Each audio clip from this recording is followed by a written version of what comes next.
This is Keys to the Shop, episode number 12, A Journey into Management and Back with Lauren Airola.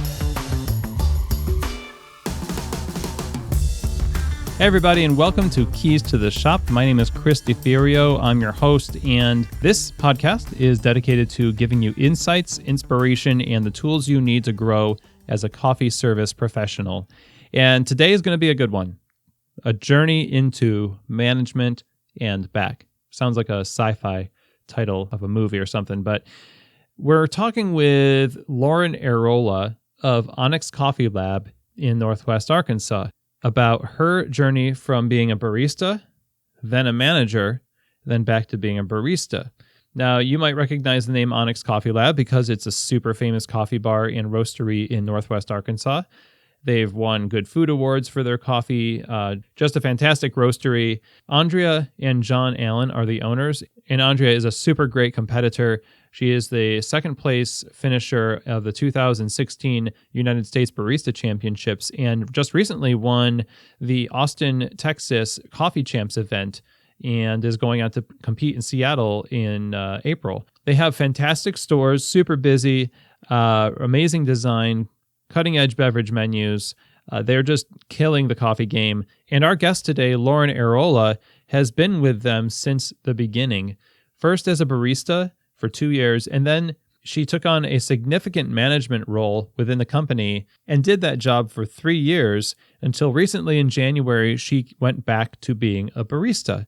And we're going to talk about the ins and outs of that transition, how all of that journey affected her view of barista work in management, how it improved her as a professional, and advice that she has for us and how we can do better in both our barista roles and our management roles. And if you're listening to this show, chances are really good that you're one or the other. So I know you're going to get something out of this episode. So there is one thing before I bring you to my interview with Lauren, and I just want to give you a fair warning that the audio quality on this recording is not the best.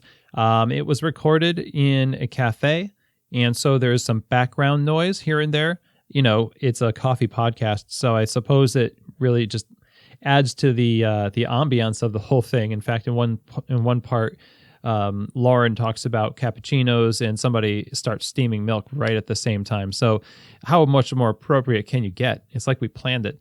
But yeah, there is some noise here and the audio will kind of change a little bit towards the end. You'll see what I mean. But I felt like it was really important that you hear what she has to say and not miss out on the insights she has. We talk about teamwork, management, and how systems affect morale. We talk about how to empower baristas to give good service. We talk about bringing customers along the journey of coffee and opening them up to the possibilities of great coffee. Just a ton of stuff that Lauren has to share with us about her journey. And it's my hope that you'll walk away from this episode with some tools that you can use to help you in your journey, no matter where you are, either a barista or a manager. So without further ado, I'm going to bring you over to the interview with Lauren Airola of Onyx Coffee Lab. Lauren, welcome to the show. Oh, hi. Thanks for having me.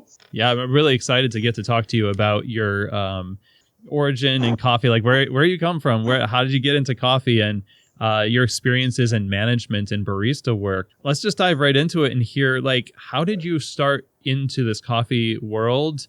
And, then you're at Onyx Coffee, which is like one of the best shops in the country. And now, why are you still in coffee? What drives you? Yeah. So I originally got into coffee because I needed a job for my senior year of college. And my friend was a barista at a local coffee shop. And I was like, wow, that seems so cool to be a barista. And I basically just wanted to kind of up my cool factor a little bit. So nice. I was like, I think I'll be a barista. So I started working at Arcega's at the time, a local shop in Fayetteville, Arkansas. And then I graduated from college, went off, did some farming for a while, realized I didn't want to do that as a career, came back, was like, hey, I need a job. And Andre and John Allen, who own Onyx Coffee Lab, at the time owned the Arcega's I was working for, or had previously worked for. And they were like, yeah, sure, come on back. And so started working at Orsega's again. And then they kind of went through their business change where they decided to kind of start their own coffee company. And so we became Onyx Coffee Lab. And then after about, I guess, a year or two of baristaing for Onyx Coffee Lab, and just when we became Onyx Coffee Lab, they did a complete kind of like education overhaul for all of the employees. And we started like learning in depth about coffee, brewing processes, kind of like the chain of coffee, where its places and the economy and things like that. And basically it's like this whole new world opened up, and I was like, wow, there is a lot to know about coffee. And so just kept going with that and decided, this is cool. I love who I'm working for. I love my job. I really want to get more involved with this company. And so I kind of was like, hey, what else can I do for you guys? I've been a barista, but I'd like to do more. And they said, oh, well, we have this management, opening. Do you think that's something you could do? I was like, well, I have no experience managing people, but I'd love to give it a try. Nice. Jump right in. Yeah. So that's how I became manager for their Springdale location. Did that for about a year and a half. And then when they kind of approached me when they were going to be opening their Bentonville location, and said, hey, I think you're doing a great job here. We would like for you to manage our new location. Are you in? And I said, yeah, I'm always up for a challenge. So there we went. And was it a challenge? It was definitely a challenge. It was very different from managing their Springdale location. Just kind of the scale of the two locations are very different. And, the Springdale shop was an established shop. So it was basically stepping into a role that kind of had the like standard procedures. Everything was outlined and ready. Versus Bentonville shop, it's open. It's like you have to establish workflow and positions. You basically have to create all of your like checklists for your employees. The volume of the cafe was way more than any of us expected when we opened. So challenges of staffing, we really were understaffed in the beginning, and just a lot of building and facing new experiences. Sort of the classic good problem to have, but not really fun when you're going through it. Yes. Yeah. Like, wow, it's so great that we have been accepted and like welcomed wholeheartedly into the Bentonville community. There was an obvious need for a coffee shop in that location, which is really cool to just have people come in, flocking in and be like, oh my gosh, we're so glad you're here. Like, we wanted this for so long. It's so great to have a space where we can all come together, or we can work and all these things. But from a staffing point, it was very challenging. Just like, well, we need to hire 10 more people in Holy cow. 2 weeks. Okay. Yeah. So you're looking at your labor costs thinking, boy, this is a dream come true. But not really. Yeah. We need to increase our labor.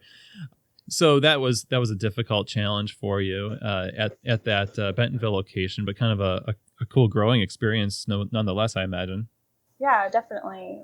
I really had to learn basically how to manage a larger amount of people and a larger amount of people on shift. And that was a lot of fun and kind of difficult at the same time. So, sure. Yeah. And now you're a barista. You're back to being a barista after having been a manager. Can you describe that transition? Yeah. So I basically stepped out of management at the beginning of January. And then I had been managing the Bentonville store since it opened. So for a little bit over a year, I just kind of, as the year went by managing, I realized like that the fit of the shop just like wasn't really an ideal work environment for me, I would say. And some of the dynamics of the Bentonville location, like at the Springdale location, we had about 12 people on staff, and still do have about 12 people. The Bentonville location has about 25 people on staff, 26. Good Lord. So, yeah, the Bentonville location is beautiful. It, like, as a customer walking in there, it's an amazing experience. It's a gorgeous cafe, but the bar location is basically in the center of the shop. And so you're kind of like surrounded on all sides by customers, and it's pretty big. It can seat like 80 people. And so me, just personally, I'm a little bit more of an introvert. So that shop environment of just kind of always being surrounded by people, I didn't really realize it, but it was pretty stressful for me. And so I think just like the shop environment plus the increase in staffing, and we had quite a large turnover rate in the beginning. I think just because we're a new shop, like that happens. Mm-hmm.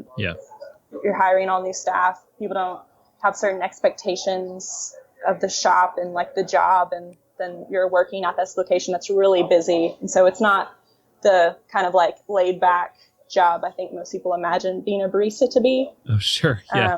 It's the biggest myth about barista work, right? Yeah. I am a very employee focused manager. So I invest a lot in my staff, and I really enjoy like getting to know them, getting to understand like what motivates them, how I can get them to do their job well and like better, and also like what they can gain from this experience like while they're working here. Because for most people, you know, a barista is a transitional job. It's like, hey, I'm in college. I need a job for while I'm in college. Mm-hmm. Or, hey, I just got out of college. I'm not really sure what I want to do yet. You know, I need a job. And so trying to find out like, hey, like what are the like skills that I can help you develop while you're here that are going to help you later on in kind of the career path that you see yourself doing. Mm-hmm. But just really like having so many people on staff and not having the time to kind of connect or really to like work with them, interact with them. I found it difficult and kind of realized like, hey, you know, I think I really enjoy managing like a smaller amount of people. This large amount of people where I'm missing that more personal connection. Like I'm just not feeling it as much. Like, I guess it just wasn't as fulfilling. And so I was like, you know, I feel like this, like I'm not as fulfilled in this job, and therefore I'm not giving the best that I can in this job. And this location, it's like such a great place. Onyx Coffee Lab, they're a great company, and I think they really need people in leadership that are willing to and able to like give everything and be devoted to that job. And I was just finding myself not at that place anymore. Sure. So yeah. So now I barista for them, and they're a great company and they're growing, and there might be like a different role for me a little bit later on with them. But here I am as a barista, and I love it just as, you know, still a great way to be involved in the company. So what do you love about being a barista? And you know, if you're a manager, you're still a barista because you're working the floor with your employees. Yeah. And I guess the only difference is that now instead of just focusing on the customers, like you're saying that you're an employee focused manager, they're like your customers too, your staff as a manager. What is it about serving others that you love that got you into, you know, staying in coffee and doing that professionally through coffee? I think I really love the education part of it, kind of just like expanding customers' ideas of like what coffee is, what that experience can be. So having someone come in and, you know, they're always getting, say, a vanilla latte, and then with our like, you know, just standard like red cream espresso, which is their little more traditional espresso, and then, you know, eventually you're like, hey, like, would you like to try our single origin espresso in that, you know, that coffee? And they're like, yeah. Then they love it. And you're like, oh, like, you know, if you love this, you might try this. And just developing a relationship with like your regular customers that lets you kind of eventually open up and say, and talk more about coffee and get them to kind of just learn more about it. I really love that educational aspect. And I feel like, coffee is a necessary thing in the mornings for a lot of people. And so I just like the basic idea of like, I'm giving people something that like really helps brighten their day. Sure. I don't know. So it's simple, but it's great. You're facilitating other people's career paths with coffee while helping your staff facilitate maybe their future careers outside of coffee, which is by investing into them, which I love that perspective of this turnover that we have in the industry is a constant. Like you're always going to like lose staff members in the barista world. You can cling on to a few of them, right? But doing good by them means that you're producing in the cafe future scientists, farmers, politicians, whatever, and they're going to draw a lesson or two from their time with you on the bar. Did you always consider yourself like, I'm going to do this management job, I'm going to be an employee-focused manager? Was that just a given, or did that happen over time being a manager? Well, I guess I think that's a given from my personality, but I didn't really realize it. It was like something that I became aware of myself. I guess just really realize that for me, I feel like if your staff is happy with their job, if they're doing well, then they're going to provide great customer service. And also, like, you have to give them everything they need to do their job well. So, like, if your staff is being trained properly, if they have the right resources, if they have the right time and attention, maybe even like discipline to say like, hey, like, these are our standards, like, this is what you need to work towards, this is how we're going to get you there, then they're going to be giving the best service possible because they're well prepared. And I think like as a barista, that's something where I was like, I received excellent training and education, and that really helped me feel like empowered to give good service. And so kind of like realizing, okay, like this is what I received as a barista that made me feel confident in my job, and this is what I want to then give to my employees like as the manager. So I wonder, in the position of management, if you could describe some situations where you felt there was some significant victories, like the best parts of that particular job of management. Yeah. So I would say when we first opened, we had done a lot of like pre-training with our staff. So all of our staff knew like, hey, like this is how you make cappuccino. Like we're all trained on bar, trained on pour overs, everything like that. And so we're like, okay, staff's ready, like everything's ready. We open and it is just like, I mean, lines of 30 people for 4 hours straight. And you're like, no one's expecting this. We're understaffed. The positions on the bar had some like workflow problems that are totally normal, are going to happen. And so in the beginning, it was like our staff did great for, the amount of people we had behind the bar, and our training. And then, but it was a little bit stressful, a little bit hectic. And I think just like one of the major victories of that is like you're, as the manager, like, oh man, I'm responsible for like making sure that customers are receiving excellent drinks and excellent customer service. And I can tell that my staff is feeling overwhelmed.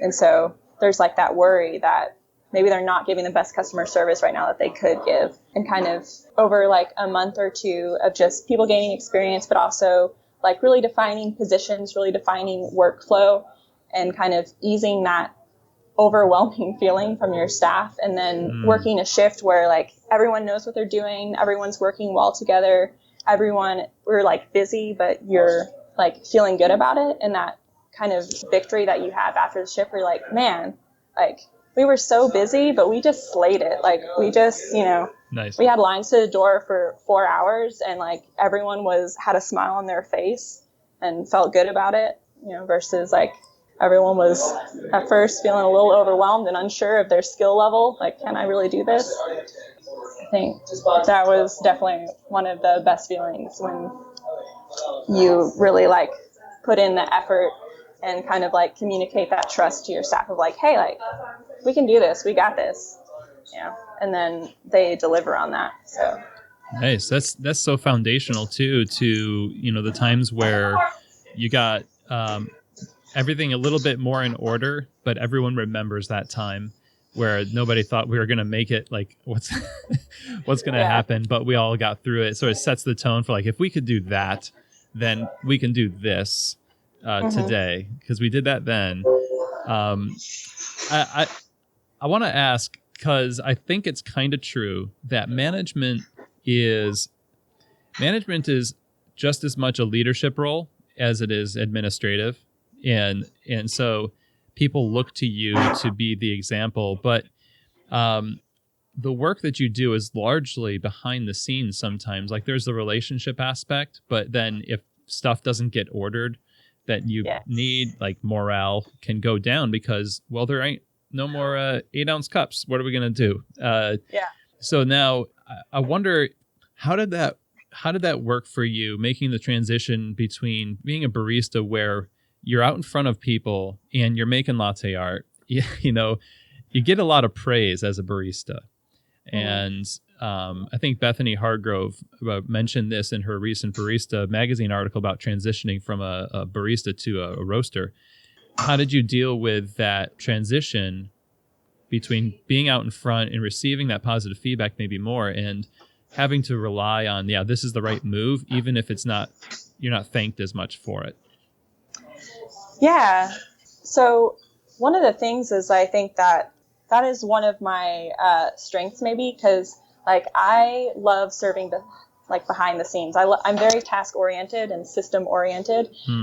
So for me to like have a system in place and be like, okay, like, I created my PARs for my ordering checklist. So I know and I ordered all these things and we didn't run out of anything, and which means my PARs, are correct. Like, even though no one is praising me for that, like I myself am very excited about it.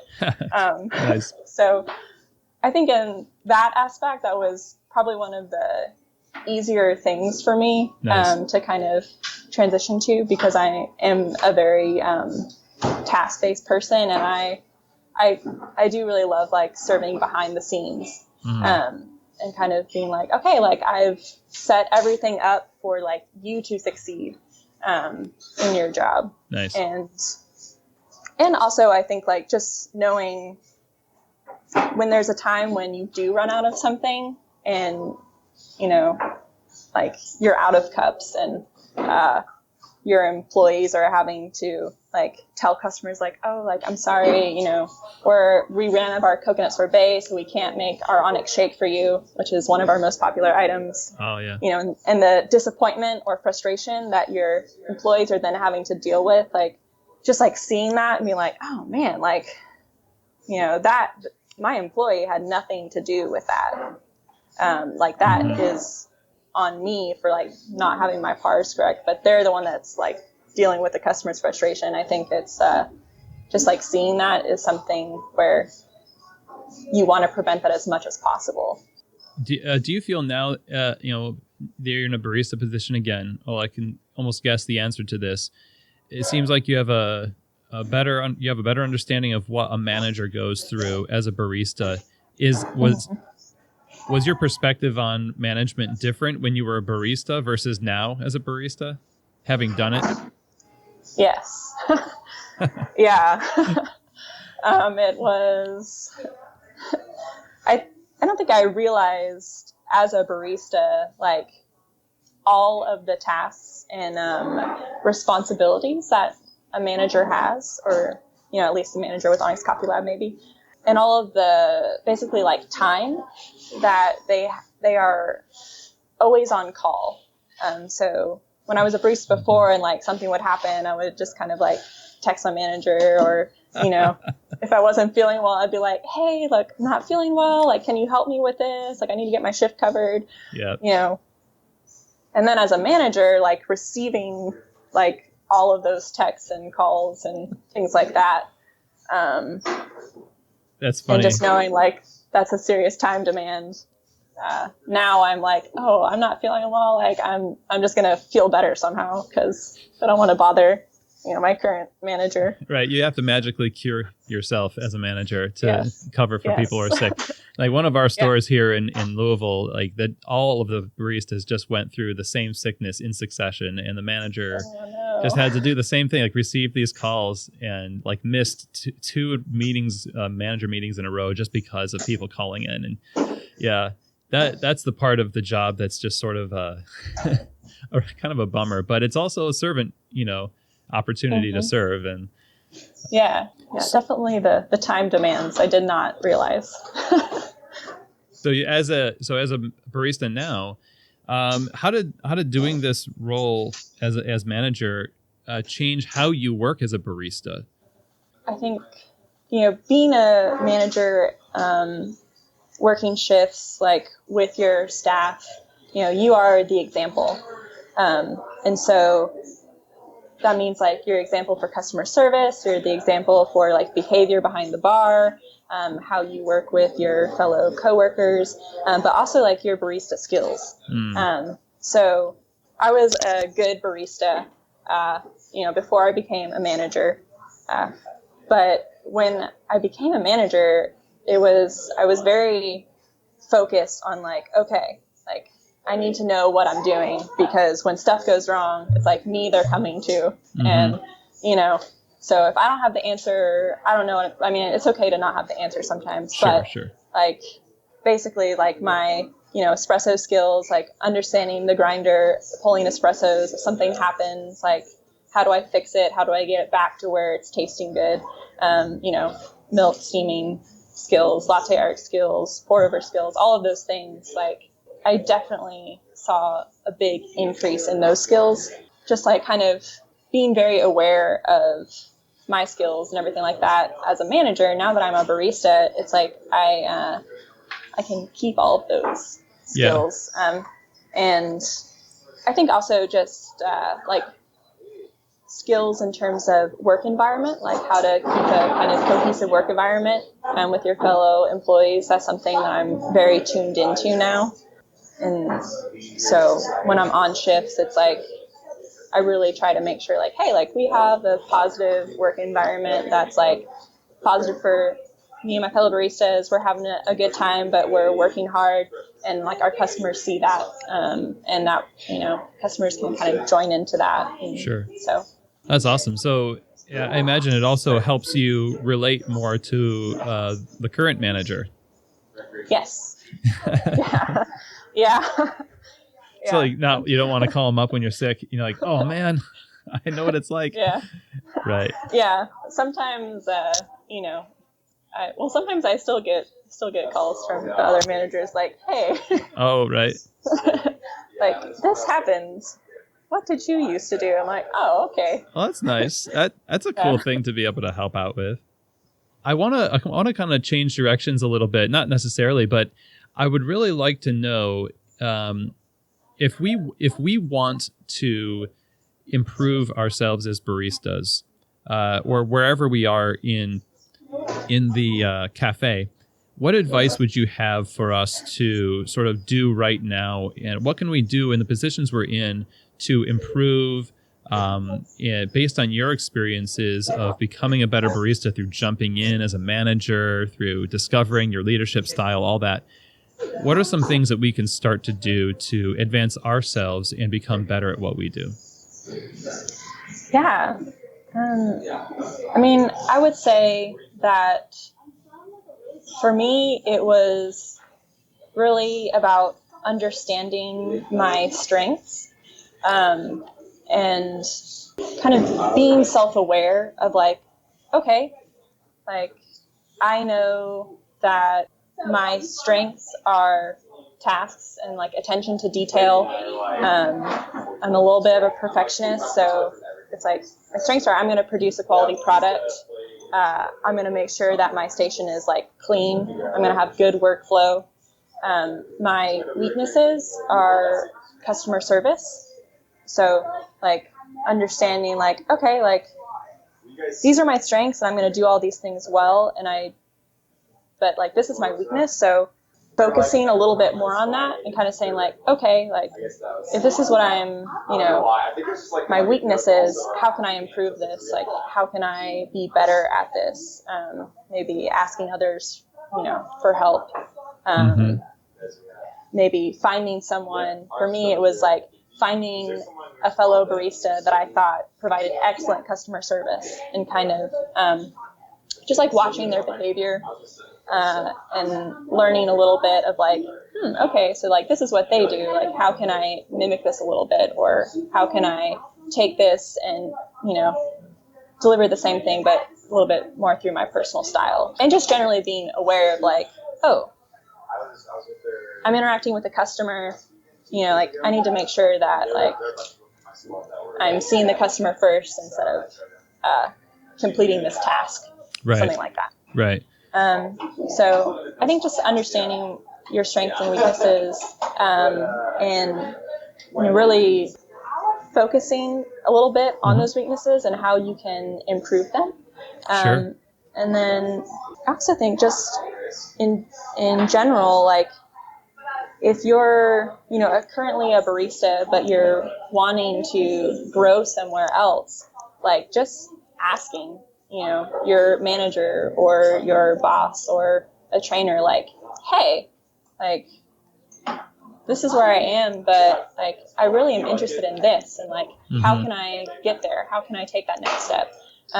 Because at least my experience with Onyx Coffee Lab is that,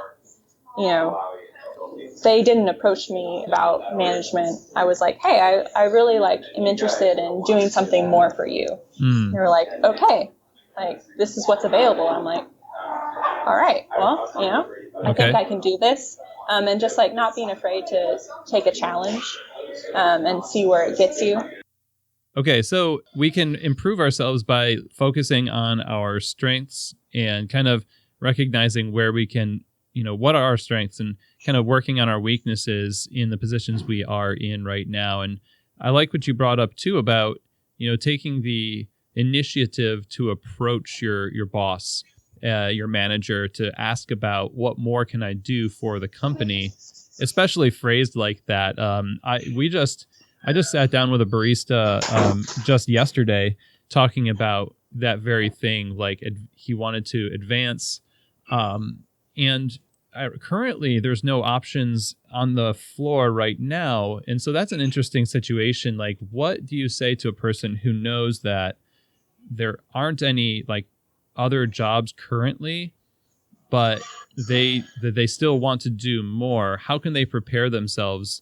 It almost might be the same answer. How can they prepare themselves to be like the first choice or the obvious choice when the opportunity does come up?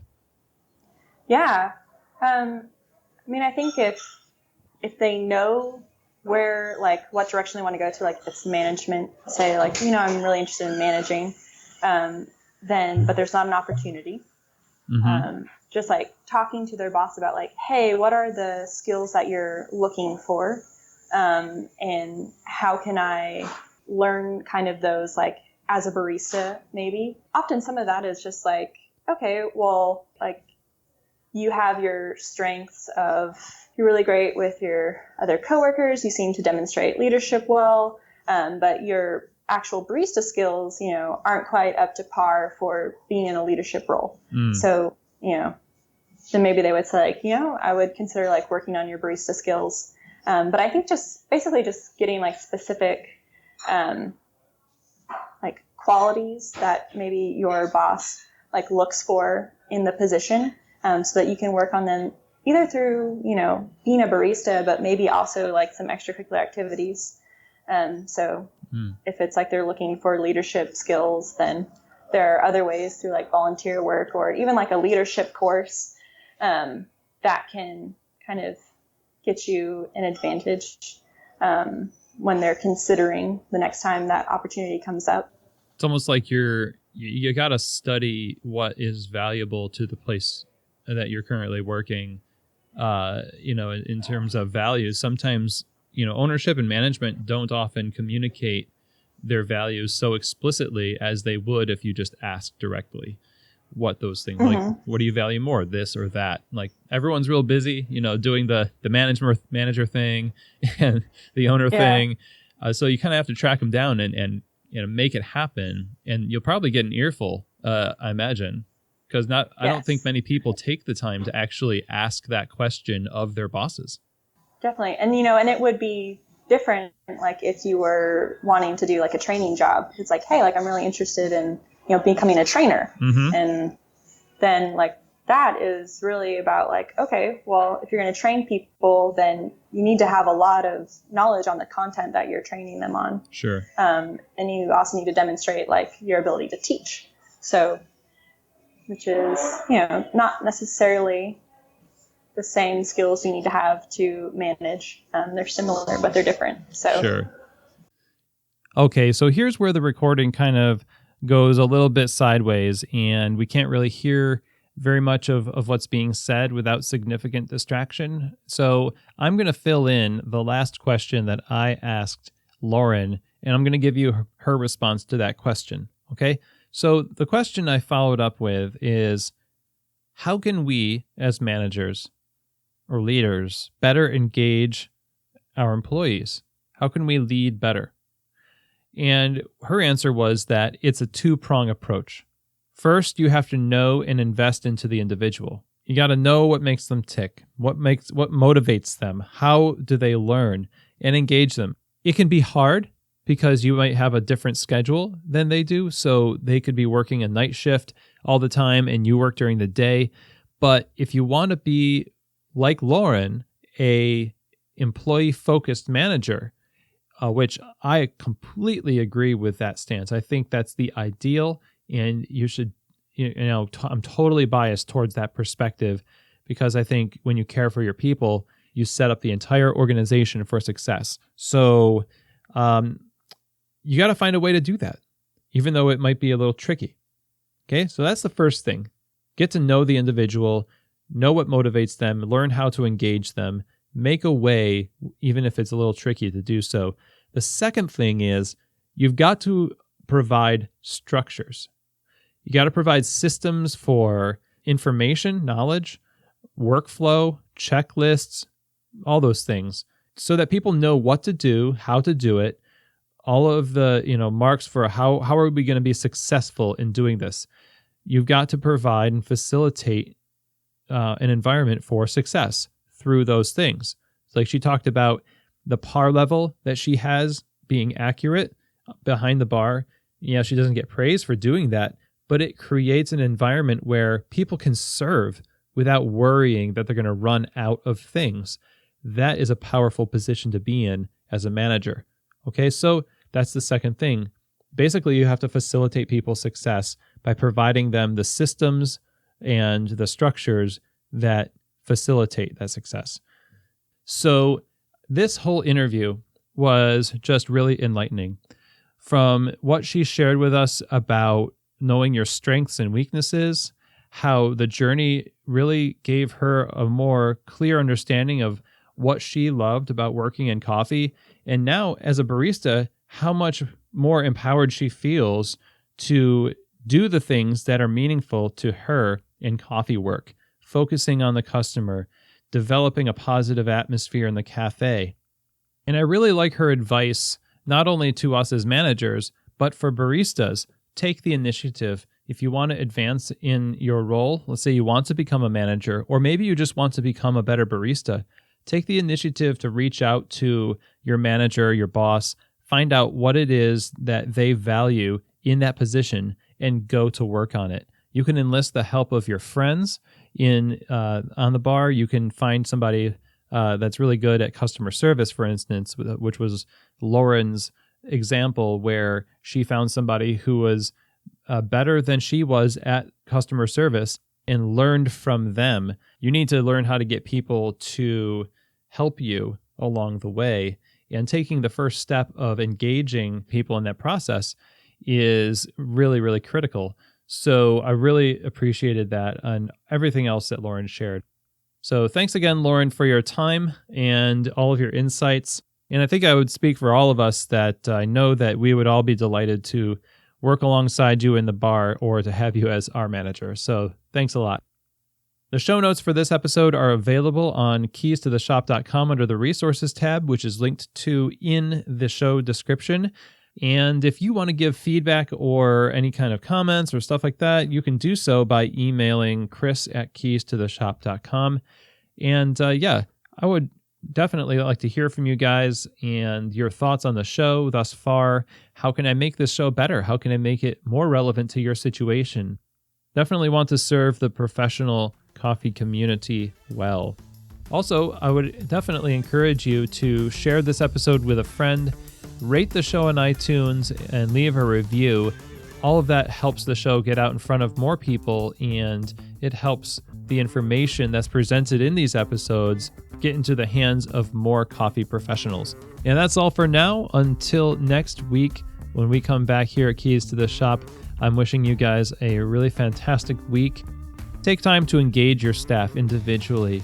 Be an employee-focused manager. Take the initiative as a barista to better yourself, and take those first steps by asking your manager or boss, how can I improve? And just keep pushing forward. And as always, definitely keep being inspired by people and coffee, because they are the keys to the shop.